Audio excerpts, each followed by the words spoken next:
Jericó es un yacimiento situado en el actual Israel, al noroeste del Mar Muerto y al oeste del río Jordán. Esta es una zona limítrofe con el desierto de Judea, por lo que las temperaturas son calurosas y el clima es seco.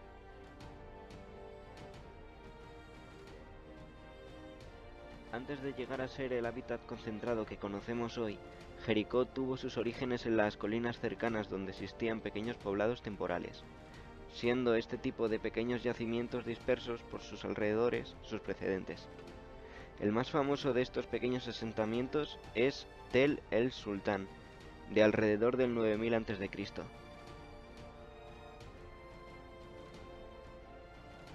La ciudad como tal no existió hasta el Neolítico Precerámico A, alrededor del 8000 a.C. Jericó era un asentamiento considerable para la época, alcanzando los 40.000 metros cuadrados de recinto. Estaba rodeado por un muro de piedra y en su interior se encontraban casas construidas con adobe.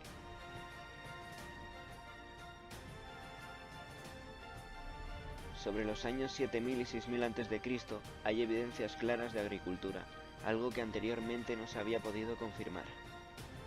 Las casas pasaron a ser cuadradas, y en el suelo de estas era bastante común encontrar cráneos. En estos momentos se estaba dando un culto al cráneo generalizado en toda la zona. Se enterraban a veces incluso debajo de las casas o se reconstruían usando yeso.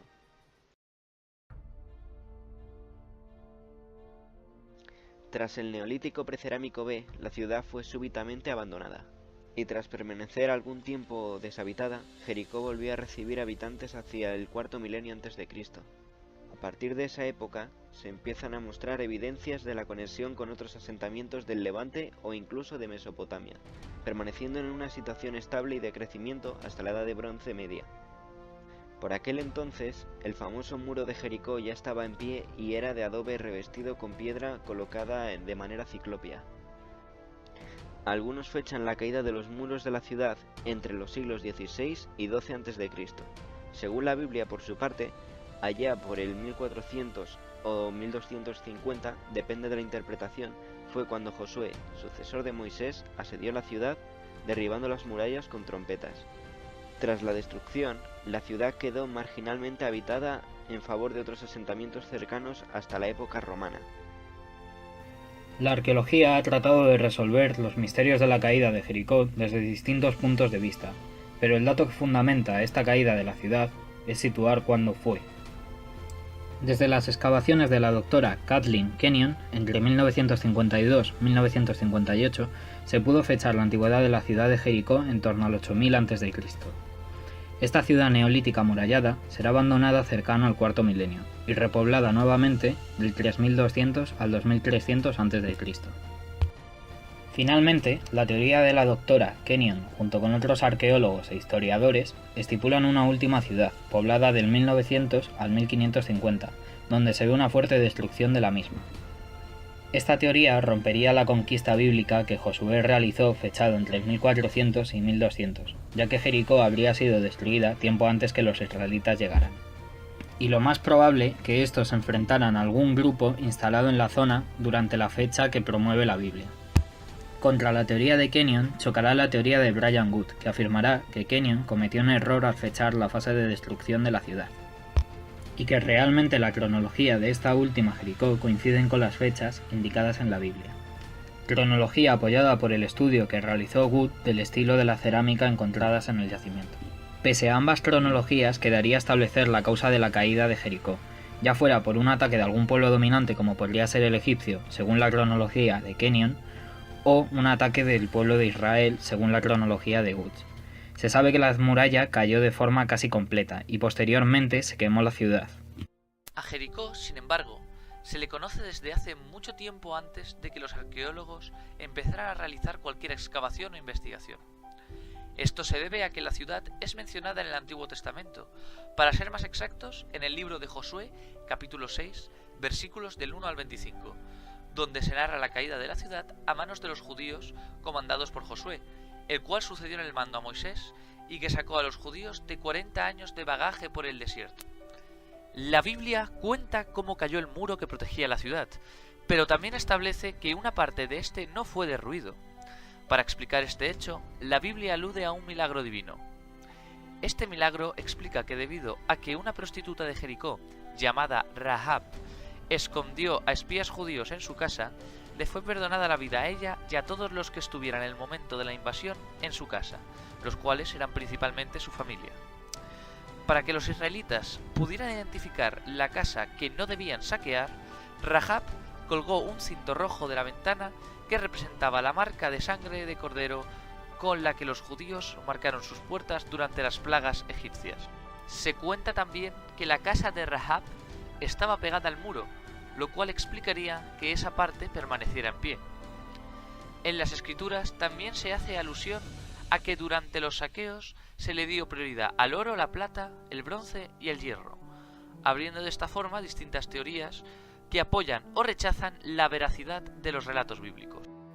No parece que existan pruebas que demuestren la destrucción natural del muro de Jericó con un desastre natural, en especial un terremoto, así que desarrollamos dos teorías más: el abandono de la ciudad con el paso de los siglos de manera progresiva o la invasión por parte de un pueblo extranjero.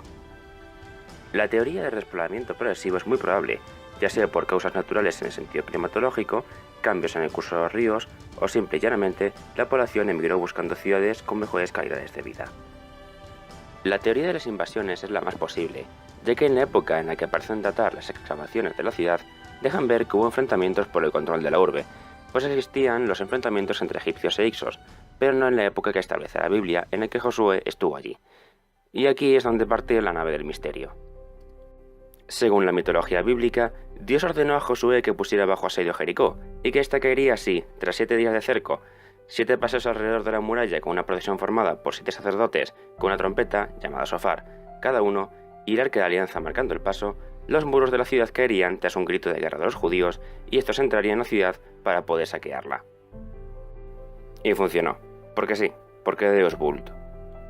Ahora bien, existen a su vez teorías que demuestran la caída de Jericó dentro de esta mitología bíblica. La primera establece que el paseo de los judíos durante un tiempo tan prolongado podría haber debilitado la estructura de los pilares de la muralla, de los muros y finalmente las defensas de la ciudad, llevándose a soldados y casas en el proceso y permitiendo a los judíos entrar en la ciudad y arrasarla en nombre de Dios. La segunda es más curiosa y se trataría de explicar qué era el Arca de Alianza. Según las teorías, este arca, que contenía los 10 mandamientos que Dios le dio a Moisés en el monte Sinaí, era la representación de la unión de Dios con el pueblo de Israel, y mostraba su poder. Todo aquel que la tocara moriría en el acto, convertido en un montón de cenizas en el proceso. ¿Es posible que este arca fuera algo más que la demostración del pacto entre Dios y su pueblo? ¿Podría ser un arma de gran poder que usaron los judíos contra sus enemigos? Nunca lo sabremos, pero está claro que el arca demostraba que era mejor no meterse con el pueblo elegido. Una vez vistas las fuentes, tanto la arqueológica como la bíblica, utilizaré las cronologías dadas en estas para ver los posibles agentes de dicha destrucción. Los datos arqueológicos nos darán 3 fechas. Debo decir que son aproximadas. La primera sería sobre el 2300 a.C. de nuestra era. En estos momentos, las zonas más cercanas y de influencia serían el reino antiguo egipcio y el imperio acadio. En cuanto al imperio acadio, lo más cercano que encontramos a nuestro lugar de investigación será la ciudad de Biblos, pero solo será de influencia, mientras que en el reino egipcio realizarán campañas militares sobre la zona del actual Israel contra un pueblo nómada llamado Aamu, que literalmente se traduce como los que corren por la arena. Por lo que podemos concluir con que uno de estos 3 agentes pudo ser el causante de dicha destrucción. En cuanto a las 2 siguientes fechas, están más próximas entre sí. La siguiente nos habla desde 1400 hasta 1300 a.C. de nuestra era, donde nos sitúa en la 18ª dinastía de Egipto, el momento de mayor gloria y extensión de dicho rey. Y esta extensión se llevó de forma progresiva, por lo que perfectamente pudieron ser los agentes de su destrucción, aunque también cabe la posibilidad que la reconstruyeran como fortaleza fronteriza, ya que estaban en guerra contra los Mitanni, por lo que nos lleva a pensar que pudieron ser alguno de estos dos. Como conclusión, a esta segunda fecha podemos dar otros 3 agentes destructores. El primero, el pueblo egipcio, que posiblemente lo destruyeran y lo restablecieran como puesto fronterizo. El segundo, que pudo ser el pueblo Mitanni, quien con sus guerras con los egipcios pudo llevar a su destrucción. O el tercero, y nunca debemos olvidarnos en todo momento, de los pueblos nómadas o llamados también Aamu. Para finalizar, encontramos la última fecha entre el 1240 y el 1200 a.C. de nuestra era. Como siempre, nuestro primer agente, Egipto, todavía con sus límites bien marcados, pero ahora con la dinastía decimonovena predominando, hemos de mencionar en esta dinastía al rey Ramsés II, ya que ha sido con quien se ha vinculado a Moisés y a su descendiente Josué. También encontramos como segundo actor el nuevo reino hitita, el cual pasa a ocupar el vacío que dejó el reino mitanio, y con ellos volverán los enfrentamientos con Egipto. Respecto a nuestro tercer agente, debemos hablar de unos pueblos procedentes del Mediterráneo llamados los pueblos del mar, los cuales eran muy bélicos y destructivos, ya que estos pudieron ser los partícipes de la destrucción de los enormes palacios y ciudades micénicos, lo que nos daría a entender que tendrían las herramientas suficientes para destruir los muros de Jericó. Y como nuestro último actor, como no podían faltar, nuestros pueblos nómadas, ya que cabe la posibilidad de que Josué fuera de estos pueblos y por eso en la Biblia habla sobre sus viajes por el desierto y las escaramuzas que estos pudieron realizar.